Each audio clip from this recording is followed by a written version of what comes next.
What's up, everybody? Welcome to the first episode of the Winner Circle podcast. We are here to talk about everything fitness related, whether it's about diet plans, workout plans, the science behind working out, mental health, wellness, all of that stuff. We're going to talk about our fitness journeys and all of that. And throughout the rest of the season, we will have more guests on here.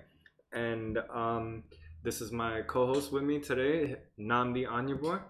He has been a good friend of mine since we were in college. We were actually college roommates, and we decided fitness has been a big part of both of our lives. So we decided to come together to just talk, and we'll see.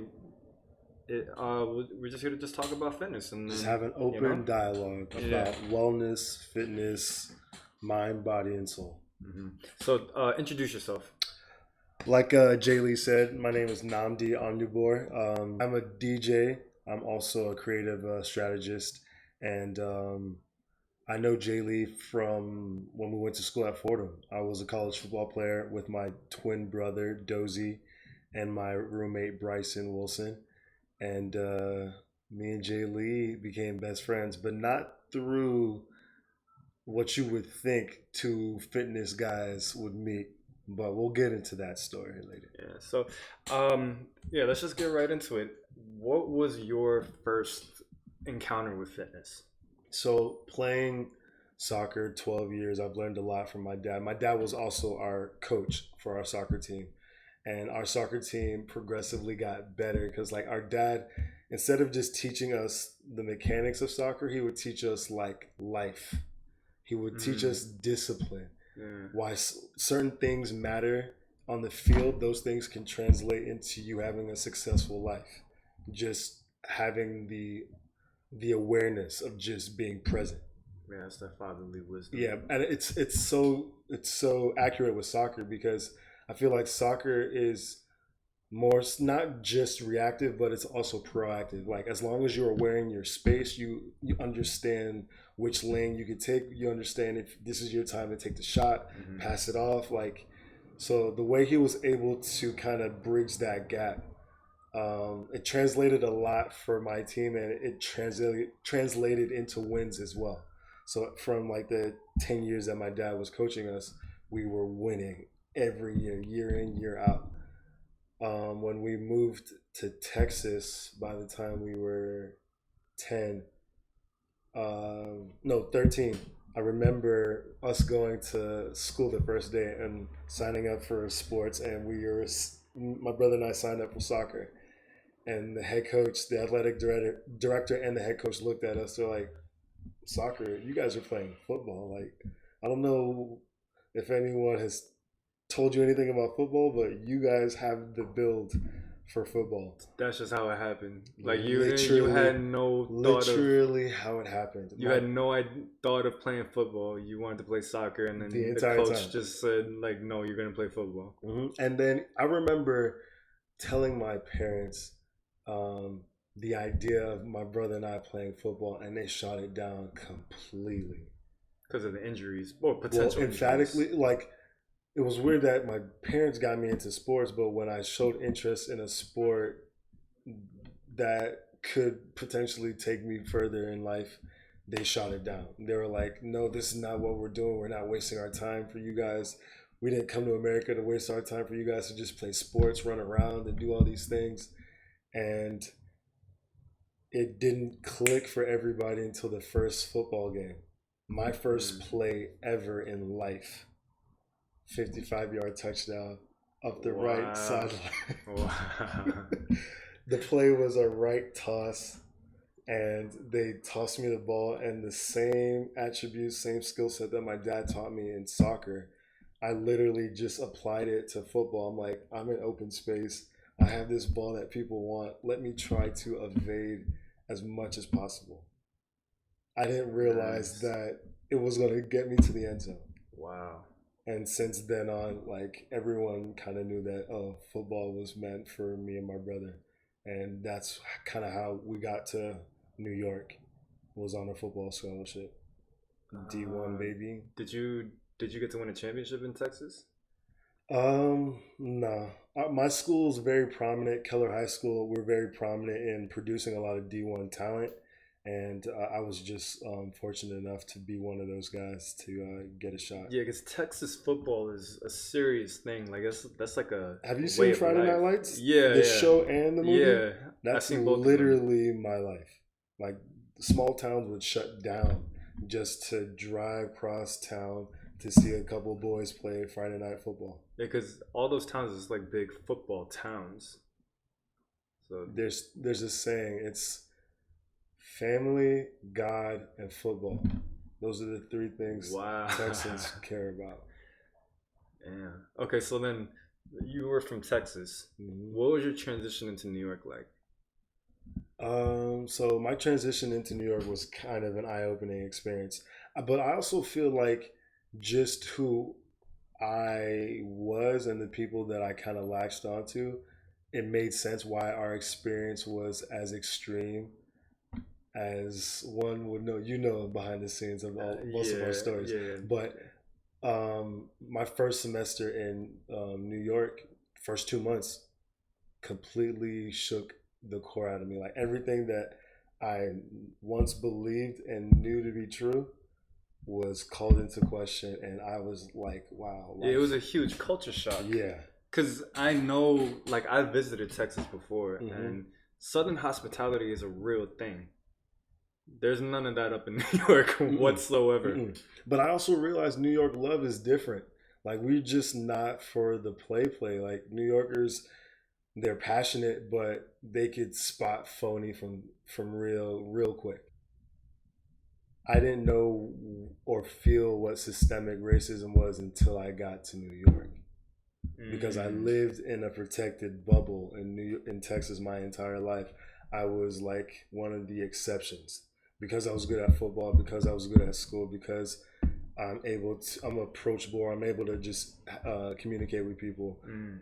I didn't feel most of the feelings that most, like, people that look like me would feel being in the South, but I definitely felt it in my face every day the second I got to New York.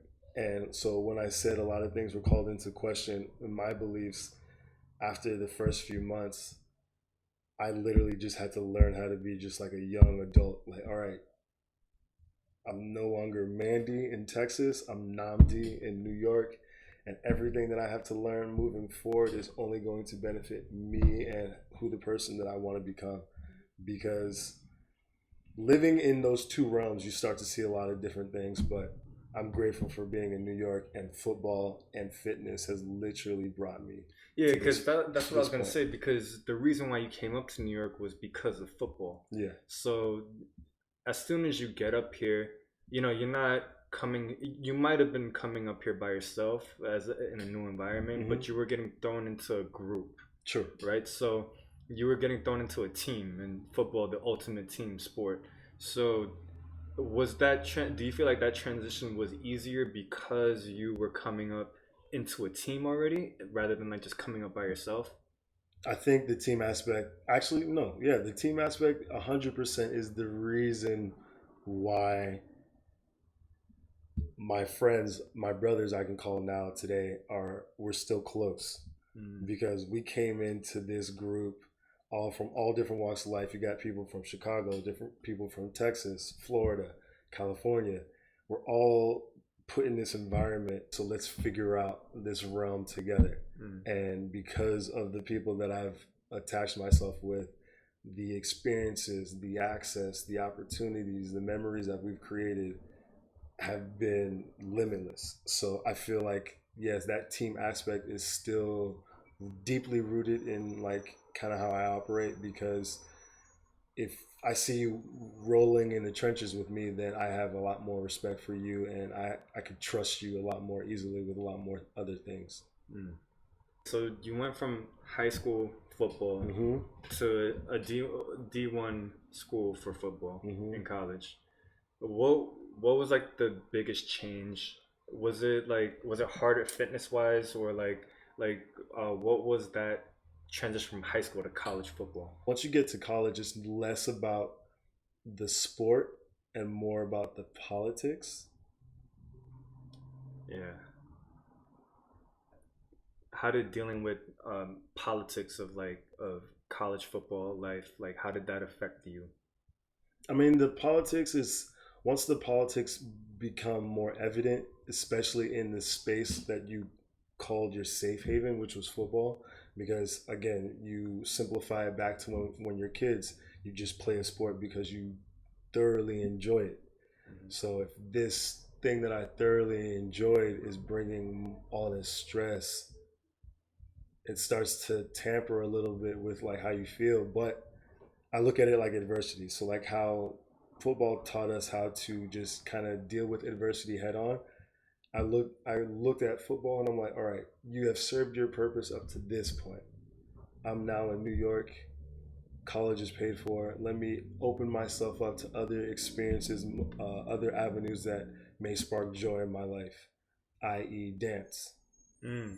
So during off season, like once I fulfilled my obligations playing football during the regular season, which I played every game, traveled every game, all 4 years, and Fordham won our championship my freshman year, and they haven't won the championship previously in about 7 years. Mhm. So I took football very seriously, and then during the off season, I was just like, let me open up my mental, let me open up my capacity to other things, and that's when dance was the thing, and that's Mhm. actually how you and I met. Yeah, We were on the that is how we same met. Yeah, dance company, so that's the cliffhanger, guys. yeah, We didn't meet that at a is gym. true. We met at a dance studio Yeah, doing that's ballet true. jumps. Yeah, you're right. Spoiler Yeah, alert. yeah, you're right. Okay, so we'll get into that a little later, but okay, so now college is done. Hmm. Like, how Well, before has college is done. So once I realized that football has now served this purpose for me, I knew that NFL wasn't a future for me. I understood that Fordham and New York provided two avenues that could benefit my life. Fordham being one of the biggest business schools in New York. That's why I leaned more into my finance degree, economics major. And then New York is super diverse but rich in entertainment and the arts culture, Mhm. i.e., music and Yeah, dance. yeah. So I'm literally looking at these two avenues and I'm like, make it make sense. So But because of fitness and football, yeah, it brought me to this realm. And I still, because I don't do football anymore, I still apply the same regimen, same schedule because it keeps my mind sharp. It keeps my focus on the goal at hand. yeah, that was gonna be my next question about like whether how has fitness, especially as a football player, like how that has all that discipline, how that has carried over. That was gonna be my next Yeah, question, it's literally, but it's, yeah, yeah, just shift your focus to whatever mission, goal, idea that you want to get off your chest, and practice, practice, practice. Find ways to execute it, strategize, and then when that moment presents itself, take your shot. mm. So then now we're getting into like fast forward 11 years or whatever, Hmm. however many years it was. The pandemic hits, like quarantine hits, Hmm. everything gets shut down. How have you been able to maintain like your focus, and um, have you been doing anything differently?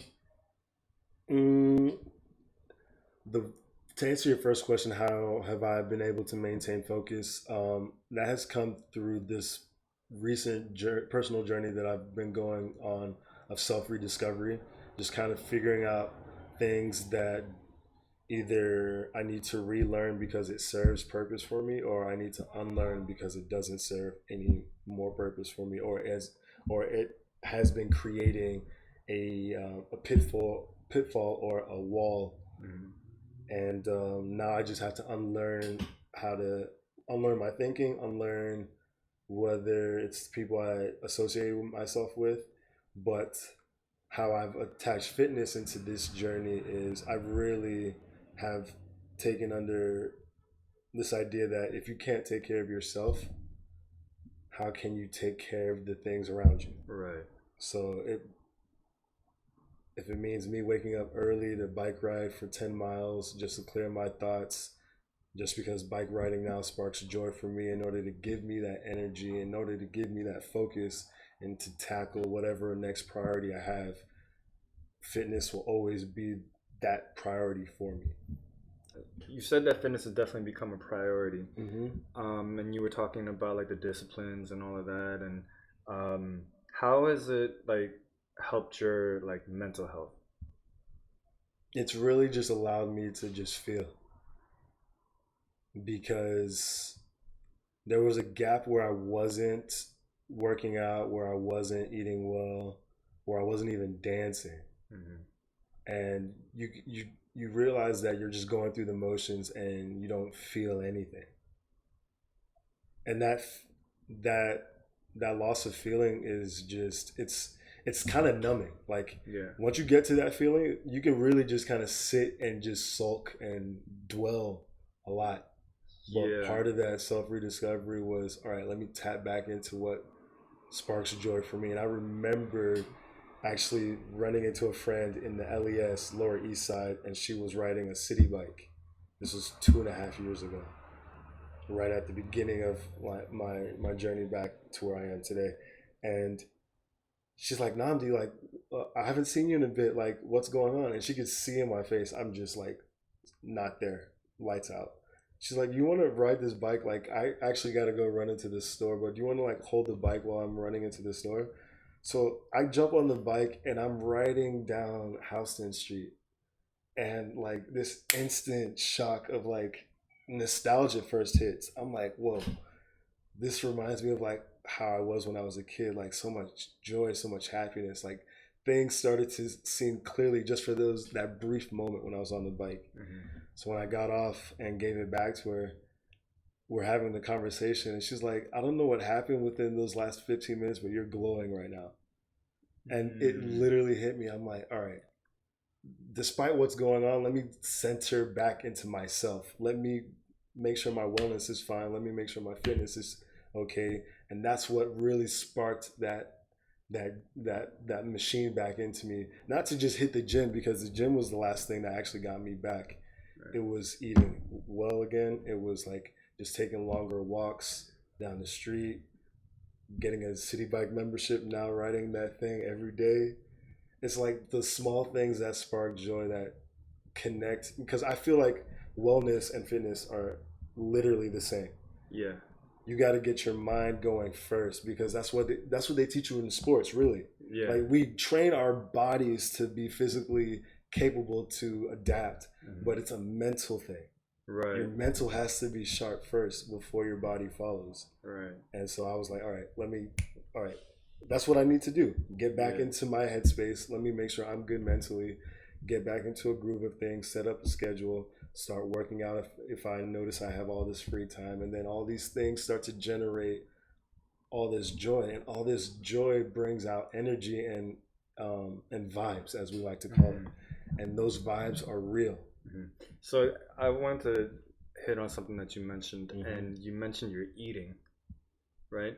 And obviously in college when you were playing football, the way that you were eating during football Mm-hmm. is a lot different from the way you're eating now. Way different. So tell me about your diet plan now as like a as like just like I don't know, I guess like as like the average person, right? Who Mm-hmm. feels like when they're working, especially in New York, you know, they're just always on the move. It's just hustle, hustle, hustle, and they feel like they don't have time to take care of what they're eating, so they sacrifice their time, or not sacrifice their time, but they sacrifice their bodies eating fast food Mm-hmm. because they feel like it's quicker and Sure. cheaper and things like that. So what have you been doing? And do you think that the average person can do the same diet that you're doing? So the last thing that you touched on was quicker, cheaper, easier. Mm-hmm. So I've applied that same notion to how I eat. And I would say I'm a clean eater. I'm not the healthiest and I'm not the worst junk food eater, but to maintain wellness, I realize that what we eat supplements more of the heavy lifting than actually what we're doing physically.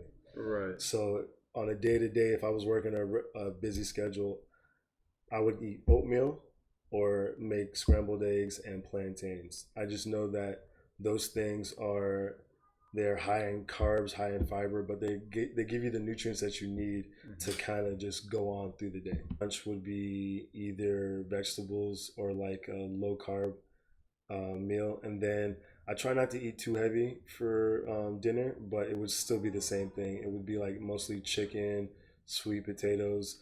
Um, so within the busy schedule of living in a New York lifestyle, I just know what I want to eat within that busy time frame. Like if I've reduced red meat from my dietary plan, so I don't buy beef. I don't buy all these things. I buy the things that I know I could easily fix every day if need be. Like if that was the worst case scenario, I know that these are the 3 set meals I can eat every day, and anything that's cookable in the air fryer is easy. Yeah, and it get you an air fryer, and it saves a lot of time. Yes, I agree. It's a brick by brick mentality. Just focus at the task at hand for today. Yeah. So you have 24 hours to get done what you want to get done today. If and when you complete that, then focus on tomorrow. And I promise you, if you focus on it brick by brick, day by day, after a while, you don't even think about it anymore. And you're like, wow, I feel better. I look better. Like everything around you starts to make sense. Yeah. Instead of being like, well, I've got 15 days to get this done, or 15 days to lose this amount. Just focus on today. Yeah, and I think it's one of the things that that I always hear Kobe Bryant talk about. Rest in peace, Kobe. But his whole Mamba mentality attitude, right? It was always about like the curiosity behind everything, following through with it. But then when you actually set a goal, you don't just run towards the finish line. You focus on those little details from the beginning, and you get those little details perfect before you move on to the next thing. So like if you're running a race, like, you know, you got to make sure that you tie your laces first. Mamba mentality is literally the breakdown. Yeah, and you have to tie your shoes correctly. Yeah. Because if you don't, and the shoelaces get untied while you're running, you automatically lose. Take care of the big things, and the big things. If you take care of the little things, the big things will take care of themselves. Yeah, absolutely. And so like even with diets, as hard as it is, right, to maintain, and I always feel like the reason why diets are so hard is because people cold turkey their diets. You know, like if they were eating nothing but junk food for 10 years, you're not gonna last 2 weeks on your new diet. You're not going to. You're not lasting 2 days. Yeah, exactly. Because like you're just cutting off everything. And so I have faith in y'all, but you're not lasting in 2 days. Yeah, so like I always tell people, if you're gonna do some sort of diet, pick a diet plan, because they all work. Yes. Every single diet plan works. It really does. Right, but it's about like small increments. You know, going little bits at a time. Like if you're picking like a keto diet or something like that, which, like, you know, you're basically cutting out carbs and things like that. Like, you know, you don't just cut out all your carbs right in the beginning. Maybe you just cut out bread. Like if you eat toast in the morning, just cut out 1 piece of toast rather than like 2. Actually, you know what? I've got a helpful hint or tip for everybody. If you really want to start, cut out the sodas and the juices and drink nothing but water. I guarantee you, if you start on just a water-based drinkable diet, meaning that's the only drink that you acquire, everything else is going to make sense. Or I mean, not even that. Let me just like take it even one step earlier. Instead of cutting out sodas and juices, just cut out soda. Yeah. Or just cut out juice. Well, soda, no, actually, or drink, cut out soda. Drink more water. Yeah, drink a lot. All of the above, maybe. Yeah. Yeah, and like, you know, there's no wrong way to do it, but, you know, I always see when people try and just dive into a diet like fully and they just change their whole refrigerator, the most you last is maybe a week.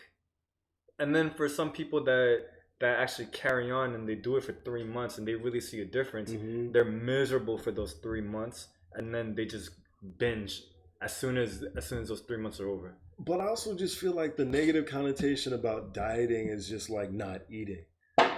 you can eat whatever you want. Just understand what's within the guidelines of said diet. Like, for me, I don't eat 3 big meals like it's been suggested our entire life. I eat like probably 5 or 4, 6 small times in a day. Right. Because really, you have time for that to eat like 5 times, like, or do you? I mean, or I do just you don't. just sacrifice time to make sure you're eating your meals, or? I mean, it's a little bit of intermittent fasting. Like I don't even eat until like noon, but from noon till 9, I'm just like constantly like eating. But it's heavier at the beginning and it tapers down at the end.